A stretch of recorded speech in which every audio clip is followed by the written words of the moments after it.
Hey, Professor. In Module 3 discussing ethics, I believe that a assumption I had, or at least what I kind of feel,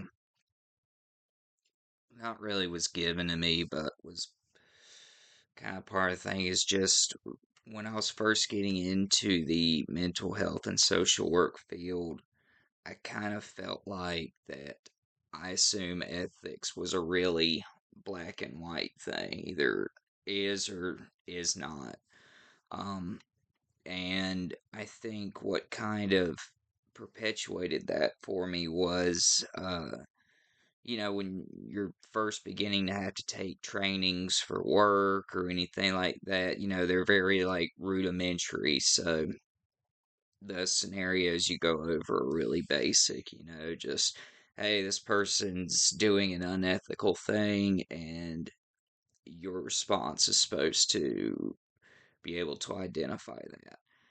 But when you like go through the readings, like going over Lane's case or Philip's case, or in my own experience having to be ethically sound with clients, a lot of times certain situations call for certain things, and you've got to be able as a social worker to try and be there for your client and advocate for your client while also taking the time to really make sure you're utilizing your boundaries and ethical standards.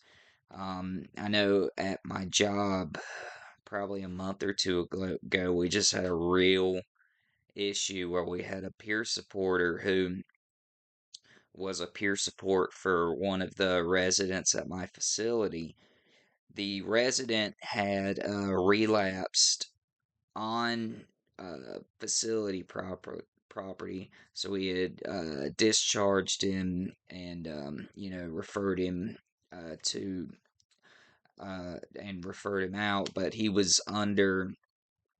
Um, I guess he had some legal issues, which is how he was mandated to come to our facility. Well, so the peer supporter crosses, in my opinion, crosses every like major ethical and boundary line by not only paying to bail this client out of jail after he violated, but then moved him in with her under the guise of like wanting to help him. And to me, that was just a blatant violation. And honestly, I'm shocked this lady still has her credential. It's nuts.